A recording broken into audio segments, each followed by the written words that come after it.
Right. Well, it is 1 o'clock, so why don't we jump in and get started Yeah, here? Um, absolutely.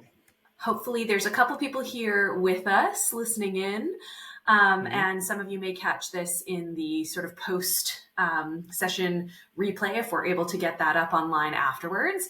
But my name is Jane Helbrecht, and I'm the founder of Uplift Engagement, and we're here with Jordan LaBelle, the founder of Evergreen Growth Collective. And you may have seen us this week sort of introducing the idea of getting together and talking about the idea of doing less in order to do more. Jordan and I have really sort of connected on this topic over the last couple months, and even I think really like over the last year, we've kind of been talking about this. But recognizing that, especially as entrepreneurs or anybody in business, there's just so many options. There's so many things that we could be doing, and more isn't always more. We've heard that saying that less is more, and I think that that's true in work as well. And we're really interested in how we can help people focus more, how we can help businesses focus more, and like each of us are interested in how we can do that in our own businesses and in our own lives as well. I really do think like work isn't supposed to be draining, right? It's supposed to be a place where we can feel good about getting stuff done. We can feel focused. We know how we can have an impact. And hopefully we can have some fun while we do it. So looking forward to diving into this topic with you, Jordan.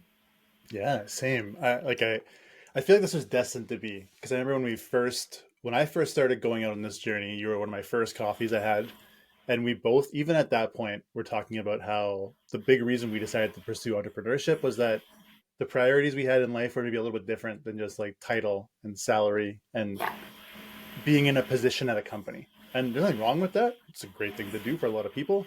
But I think both of us just had the priorities that meant we needed more control over how we used our time and where it went for different reasons. But it's really the beauty of entrepreneurship is yes, you do get on the roller coaster of the revenue roller coaster and the client roller coaster and all those fun roller coasters. But you do get that control over how you make money, what you can do about how much you're making, when you spend your time.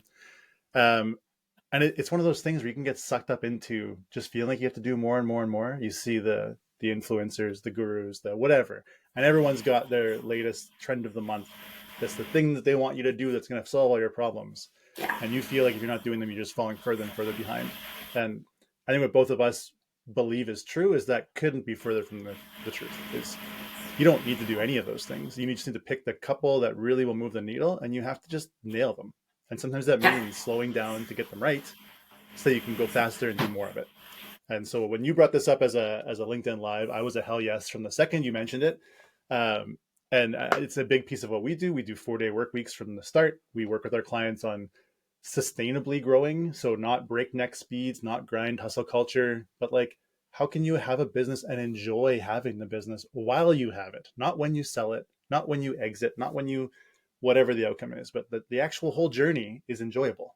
Yes, Yeah. stressful. Yes, all the stuff, but fun, still fun. So I Yeah. was really happy to get going into this, and it kind of bleeds into our next thought of why is it so important to us. You can probably already tell just by how animated we are talking about it. We can get both pretty passionate about Yeah. people taking care of themselves and taking care of the others in their businesses. I think this is one of the ways you can absolutely nail it. Is the businesses that feel most stressful are the ones where it's like just constant movement, the whirlwind, the endless to-dos, the nonstop hour-long meetings, all the stuff just jammed, jammed, jammed. And the ones we see really succeed for long periods of times are the ones who know how to slow down, take a breath, Yeah. figure out what to do, and then go execute. Yeah, absolutely.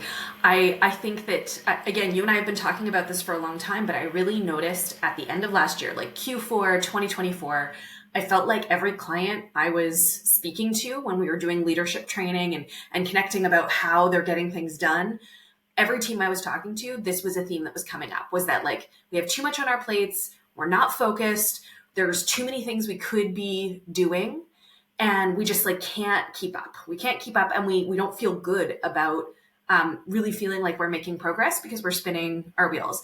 And I sometimes feel like when I'm talking to clients a lot about those things or coaching clients, it's almost like I'm coaching myself because I'm telling them all of these things that I think they need to think about and do differently. And as I'm doing it, I'm like, oh gosh, these are the things that I also need to be doing. right? And it's weird how that tends to happen. But I'm seeing this really across the board. Like I'm seeing this idea of like job manageability almost going down, whether it's entrepreneurs in a small business or whether it's a big organization, that we're just adding more and more and more to the pile of things that people need to get done. And we're not strategically removing things when we're adding. And I think one of the things that can be really frustrating is I think we keep looking at like, okay, well, we need more time management skills. People just need to like manage their time better. But when we have way too much to do and everything is a priority, it doesn't matter how well you manage your time. You can't keep up. And I talk a lot about well-being at work. And when we think about sort of what burnout is, like burnout is often when you're spinning your wheels and you feel like you're not having an impact and you're not getting anywhere. So if we can structure work in a way where people really feel like the work that they do matters and has an impact and they can see that impact, we're less likely to see that burnout along the way. I'm still working on getting to the 4-day work week for myself. It's a constant struggle. Here we are on Friday doing our LinkedIn Yeah. Live series, but at Fridays least are it's my day something that's off too, fun. so here we Yeah, are. it's something that's fun, that's enjoyable for us. But it is this like constant everyday process, I think, to keep prioritizing and keep figuring out what that biggest focus needs to be. Yeah. Yeah, I have just a concept to add in because it just touched on so much. The coaching other people and then listening to the recording back for yourself is a real thing. yeah, We do that all the time, and me and Tara talk about it. Like, why aren't we doing the things we just said to them yeah, to do? So, if you also experience this out there in the internet land, like it's a real thing. Don't worry yeah. about it. You're really good at doing stuff for other people. You're not always the best at doing it for yourself. Get some help to help you out. But the thing that I want to share is a lot of times with clients when they're busy, when they're 60 hours a week kind of busy, my first question to them is like, we as a people, everybody, spend so much time budgeting our money, planning for our future, doing retirement savings, planning for our house, our expenses. We have these giant spreadsheets and we have these financial institutions we go to, and we spend all of this time and effort managing our money. But then how much of that effort do we put into managing our time? Like Yeah. an even more finite resource than the money we can generate. Yet we just let it just happen. With time, we just do things. And by the time the end of the week comes, like, yeah, sure, the to-do list maybe shrunk a little bit. More than likely it grew a little bit net. Hmm. And you look at the results and you're like, okay, it feels like we worked a ton this week and nothing's different. I'm going to Yeah. wake up on Monday with the same problems, with the same stress, with the same roller coaster feeling I've always been on. And the first step sometimes just taking that account of where's the time going, treating it Yeah. like money. Like what accounts are being drained the most? Where are we overspending? Are we eating out too often? Do we have too many meetings? Yep. Things like that can really help you dig into like where's the problem even to start with. So you don't Yeah. have to go from 60 to 32. Maybe you go from 60 to 50 by cutting 10 hours that are not necessary. Yeah. And really this conversation too around like managing our time, but managing our energy, right? Like how are we Right. managing our energy so that we don't have to spend as much time, that we're more productive when we are working? And part of that is sort of rest and downtime being a part of how we get things done. Um, I think there's some good research from Gartner that actually shows too that like time isn't the number one factor in performance. It's something that we equate with performance because it's easy to measure and it's easy to count. And we can be like, wow, I worked so much. So even if I'm not getting results, like I can still say I worked so much. But Gartner has some really good research that shows, there are high performers that work a lot of extra hours. There's also low performers that work a lot of extra hours. There's high performers that work a lot fewer hours. And there's also low performers that work a lot fewer hours. So the amount of time that we're working doesn't necessarily equate to impact. And whether, again, that's small business entrepreneurs thinking about how they're spending their time, or whether that's in a big organization, like recognizing that that's not a number one factor really shifts the way we start to think about how we get things done, how we manage that energy, and how we get the most from our team. Yeah.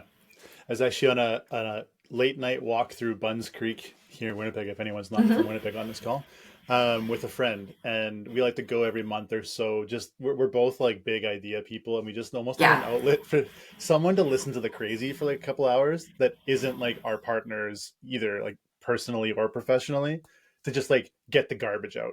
And Yeah. every once in a while, we get like some good gems of just like we both end up around the same wavelength and we're hitting the same thing.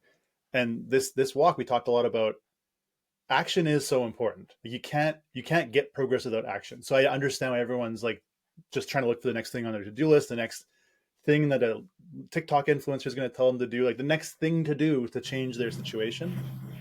But we talked a bit more about it of like, I think it's more important of like, what reps are you getting and are they the right reps? Yeah. So if your problem is in like converting people from a discovery call to a sales call, going and posting 7 days a week on Instagram is not going to actually help you get any better at this problem over here. And it's going to take you a bunch of effort to do those 7 posts. And you're going to feel like you did a ton of work. And you're going to look at the results at the end of the week and say, wow, I got 100 new followers. Then you're going to take all the discovery calls next week and you're still going to close one of them. Yeah. And you're going to look at you're going to be banging your head against the wall being like, why? I did all that work, all these people, I have all these followers and all this Yeah. engagement, and I'm getting one client a week. What's happening? And Yeah. instead, it has to be scrap the Instagram.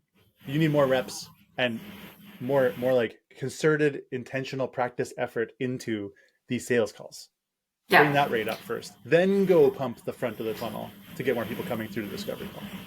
Absolutely. Yeah. We're so often focusing on the wrong things, right? Yeah. And when we think, I think there's a whole bunch of topics. We're planning to do this as a bit of a series over the coming weeks.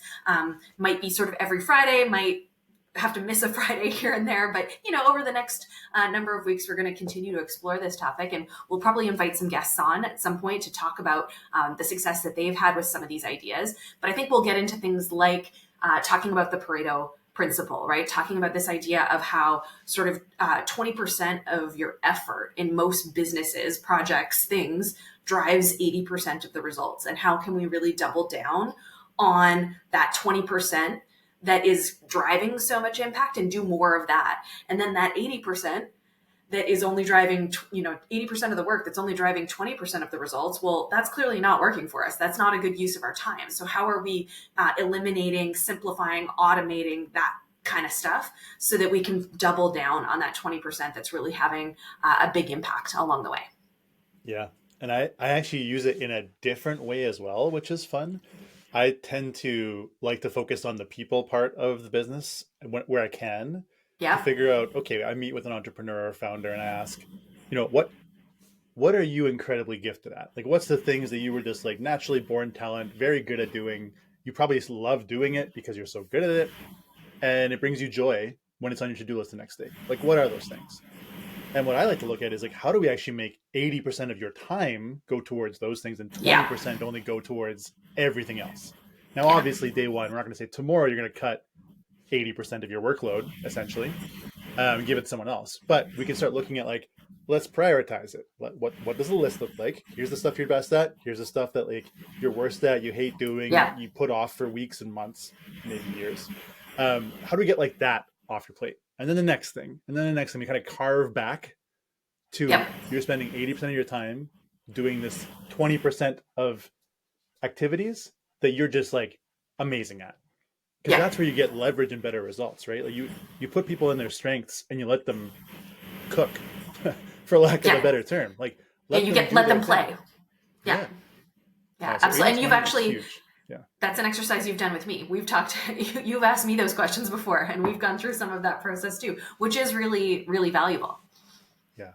Yeah. Yeah. The joy question always throws people off, but it's actually the Hmm. biggest unlock because I'm good at some things that I don't particularly enjoy doing, but I'm good at Yeah. them. Yeah. And if my whole day was filled with them, I probably wouldn't like my day. Yeah. So those are great to keep doing now. Like I will still do those now while we're a small team. But eventually, you better believe those are getting off my plate. Absolutely. So I can focus Yeah. on the things I love. Another concept we talked about before this was so 80/20. I think it's a Hmm. great lead into this of, and you're going to talk about another topic after this, which is going to kind of like Yeah. riff on the same theme one more time. But I think people take the concept of like buffer time, slush time almost the wrong way, if I'm being honest. Okay. I think there's two elements, and maybe we need a new name for it or something. Mm. But there is true buffer time, slush time of like you just need to give everything a little more time than you think it'll take, because something in your day will go longer than you expected. Yeah. So if you just butt everything up against each other, you're eventually going to be the doctor who runs late on an appointment, and it's going to Mm-hmm. snowball, and it's going to turn into your last appointment being an hour and a half behind. And no one likes that Yeah. experience.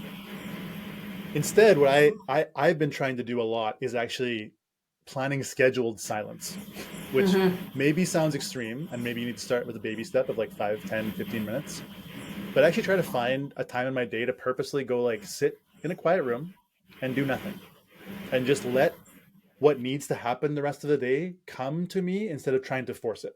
Because Yeah. I think we're all a lot smarter than we give ourselves credit for. It's just that Mm-hmm. we pack our life and our brains full of things every single second, Yeah. and we don't let ourselves actually process the important stuff. So by adding in a little bit of that like scheduling silence and that intentional quiet time, you can let the things bubble up that you actually know are most important, Yeah. and it can be less of a thinking exercise and more of a feeling exercise, if I'm being Yeah. honest, which is sometimes tricky to do. And I like totally get maybe baby steps. Some people like 5 minutes alone with themselves seems like the end of the Worst world. nightmare. Right. So I get it. So I believe me, it's a nightmare sometimes. Um, but that kind of slowing down, it, Yeah. while seems extreme and like how could that possibly make you more effective, you would be shocked at what 15 minutes in your own head can do to reprioritize what the rest of your day should look like. Yeah. Well, and this idea too that like downtime and quiet time really does fuel creativity. Mm-hmm. And even that, there's some research that shows procrastinating to a certain extent fuels creativity. Yes. Extreme procrastination probably doesn't do that, but I see that with myself. If I'm powering through my to-do list, I'm doing a version of getting those things done that is about Mm-hmm. getting those things done. Whereas when I take a little bit and say like, okay, I'm kind of done this or I'm close to done, but I'm going to sit on it before I send it or before I take the next step. I'm going to sit on it for an hour or a day or whatever. When I come back to it and look at it again, I actually do make some really valuable tweaks and have some things to add. And there's a bit more creativity there when you Mm-hmm. build in some of that time to be able to actually procrastinate and think a little bit more about whatever that thing is. Yeah. Absolutely. I think Dan Sullivan, I know we both are big Dan Mm-hmm. Sullivan fans, but I think he actually talks about how you can actually leverage procrastination as a really good delegation indicator. So Right. if you procrastinate something very often, like it's not just a one-off thing that just you had a Yep. bad week and you procrastinated it. That happens to all of us. We're all going to be there again. There's no point in like really making many changes because of it. But if you find yourself with the same task and it just always comes on your to-do list and it always hangs around for way too long, if you want to use this as a superpower, you can take that as a sign that like you should not be the one doing it. Yeah. And you can find software, you can find a freelancer, you can find a contractor, you can find an employee, you can find a partner, a friend, a family. Like literally, there's a million ways to solve these problems these days. It's really the identification that this is truly a problem and the prioritizing the right action about it. And Yeah. procrastination can be like honestly like a little bit of like a gold finder for you if you use it properly. And Absolutely. again, I use it incorrectly all the time, and I'm sure we all will, and no one's Yeah. perfect. But remembering that, like, if something becomes a pattern of procrastination, it probably is because you know there's a better way to get this done, Yeah. and it shouldn't just be you. Yeah. Yeah, it's a sign or it's a signal. And it's interesting when you sort of mention this idea of like nobody's perfect, right? And Hell no. uh when we think about other ways of how we can like reinforce this concept that doing less actually gets better results sort of long term, even on an individual basis. Harvard Business Review shared some really interesting research recently around how if somebody's sort of struggling with their performance, if they are overwhelmed, they're struggling to get to the finish line with something, that a really powerful question is to ask them for 85% instead of 100%. So whatever that thing is they're working on, to say, okay, tell me what 100% done looks like there, or 100%, quality or whatever. What would 85% look like? And what we find is that when people aim for 85%, they actually get a better outcome than when they aim for 100%. Right? That's probably particularly helpful for the perfectionists in our lives who Hmm. are never done because they always think it can be better. But it's a really interesting concept again that you can say, doing a bit less actually might lead to a better result. And there's that saying, I think I don't know if it was originally from Facebook, but I feel like it's on the wall in Facebook or Meta. But it's, done is better than perfect. Yeah, And that's true. Getting that 85% done, and realistic, as opposed to striving for perfection, can actually be a lot more effective. I totally agree. And it's not even about the fact that it would be right. Yeah. Sometimes you get it 80% done and it's wrong, but that it being out there in the wild, getting you that feedback Yeah. is way more valuable than you hammering away at the other 20% of something that was probably still going to be wrong. Yeah. You don't need to have Absolutely. 100% finish the wrong thing instead of 80% finish the wrong thing. Yeah. The Yeah. real value is like when you put it out into the world and you can get some real feedback on like, does this work or not? That's the value of the 80% is to get it out there Hmm. faster. Where it's still Yeah. good enough that if it is good, you'll get the feedback that means, okay, this is worth spending the extra 20% to make it even better.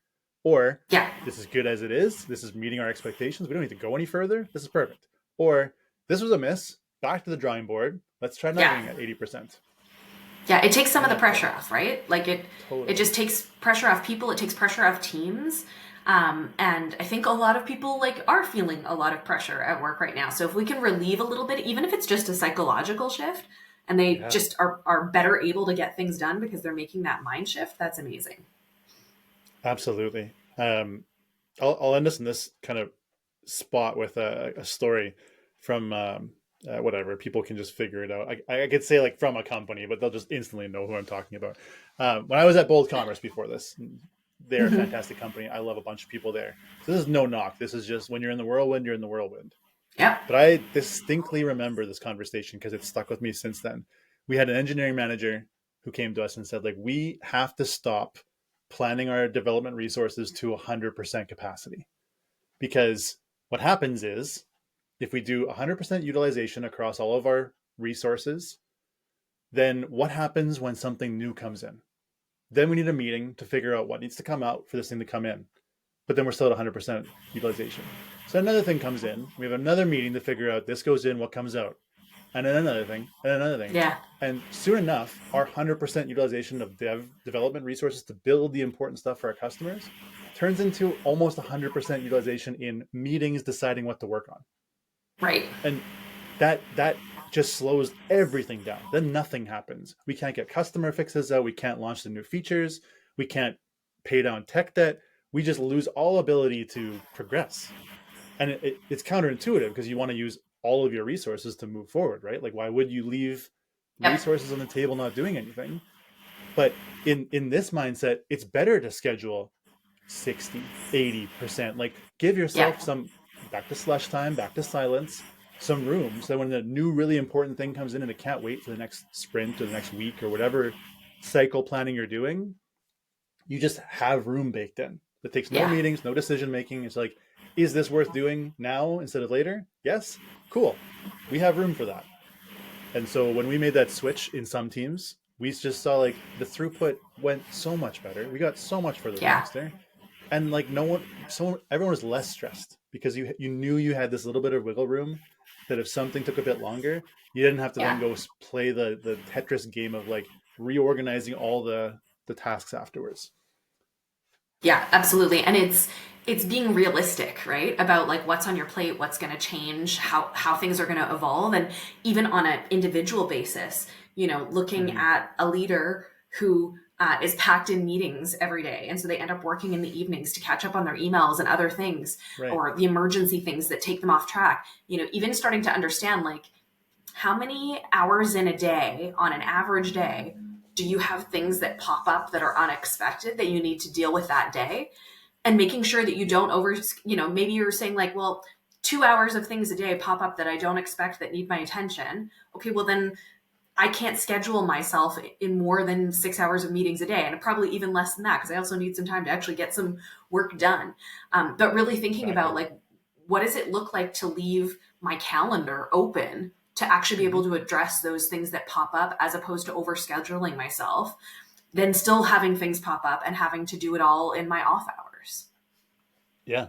And if we take it back to the budgeting money versus time metaphor, like if you were spending all of your accounts down to zero, Then what happens when an account needs a little bit more? You go into overdraft. Yeah. What happens when you go into overdraft? You get interest. Creates drag on the Mm-hmm. system. You spend money on nothing. You spend money on Yeah. the fact that you didn't have enough. And so that happens with our time too. If you fill your entire day with meetings and the meeting budget gets overspent, you're now Yeah. paying interest on your ability to do the heads down focus work. You're paying interest on the relationship building. You're paying interest on new customer discovery. You're paying Yeah. interest on onboarding your new employee. Like all of these things now slow down because you overdrafted on your meeting account. But Yeah. we don't track any of that. Like we don't even Yeah. think about that. It just happens. We're just in meetings for 8 hours and that's your day. And you go home at night, open your laptop and try to hammer away on all this stuff at like 25% effectiveness, if we're being honest. Yeah. And I think that that's such a good analogy. And it's such a good message too of just saying, I don't think we have to live with work being this way. No. Right? Like I think a lot of people are in that cycle and we get stuck thinking, well, this is just the way it is. Mm-hmm. And, ultimately there are things we can do. There are things we can put in place. And I'm not saying it's easy and it's maybe a bit of short-term pain for long-term gain to make some of that shift. But I do think work can feel manageable. I do think work should be manageable. And there are things that we can do to start to move in that direction and to really, doing less isn't really even about doing less. Like it's just about focusing more, right? It's just about focusing our energy and attention in the right places so that it can have the most impact. Yeah. Yeah. I think So just one quick last thought. I think yeah, some people yeah, hear doing less, and I've lived this yeah, experience before, so makes them nervous. I know it's true. They hear doing less and they think less ambition, less success, less revenue, less team size, less Mm-hmm. measures that are important to them for whatever reason. But they think doing less means less of that. And I think what we'd like to change perspective on is doing less does not equal less ambition or less any of those things. Doing less means cutting through the noise to find the few things that will move the needle even further than your current level of ambition. Like that's what this is about, not Yeah, trying to reduce your ability to create results. And I yeah, think when people hear it, sometimes they jump to like, well, what about our budgets and our forecasts and our like, we can't do yeah, less. How will we make all our yeah. money? It's not that. Yeah, and it's actually in some ways it's actually even more ambitious. Like we're so ambitious to be like I think we can still have the impact, meet Yeah, all the targets, do all the things, but I think we can do it while being less stressed and while things feel less chaotic and ultimately just more calm and more manageable. So it's actually 100%. massively ambitious to say we can still do these things, but we can do them in a way that like align Yeah, with our values and how we want to get work done. exactly. Yeah. Yeah. Yeah. So this has been a really good sort of first chat to set the stage on what we're going to be talking about over the coming weeks. We're still working through a few thoughts on people that we want to invite on to discuss this topic with us. So if you're somebody who's tuning into this and you've had some really positive experiences making this type of shift in your team or in your business, and you want to connect with us and see if there's an option for you maybe to join us for a discussion, please feel free to do that. We're talking with a few other folks and seeing when we can schedule them in right now. So we're going to be getting Joe O'Connor, Grace O'Connor on or Grace Talon, I should say, to join us. They're from the Work Time Reduction organization. They're based out of Toronto, and they do a lot of incredible work helping organizations move to the 32-hour work week, 4-day work week, which sort of aligns with this topic as well. So we're hoping to have them on in the coming weeks. Thank you so much if you were able to join us today and listen in. And if you're listening to the replay, please feel free to add some comments, add some thoughts, and we'll make sure to keep track of those and connect with folks with any questions that they have along the way as a follow-up to today's discussion. So happy Friday, Jordan. Yeah. Happy day off. Yeah, happy day off. I'm going to get my nails done after this. So Nice. that's the rest of my afternoon. Yep. Yeah, I hope everybody has a great weekend and we look forward to the next one. Yeah, absolutely. And if anyone would like to connect one-on-one to talk more about this topic, things they're seeing in their business, I think both Jane and I can drop some of our info in the comments on the recording. And we're always, DMs are open. So jump in. I could talk about this stuff all day, every day. And I'm sure Jane Yeah, could too. So we will not absolutely. turn down an interesting conversation. For sure. Excellent. Okay. All Thanks, right. Jane. Enjoy your nails Thanks. session and we'll see you next time. Thank you.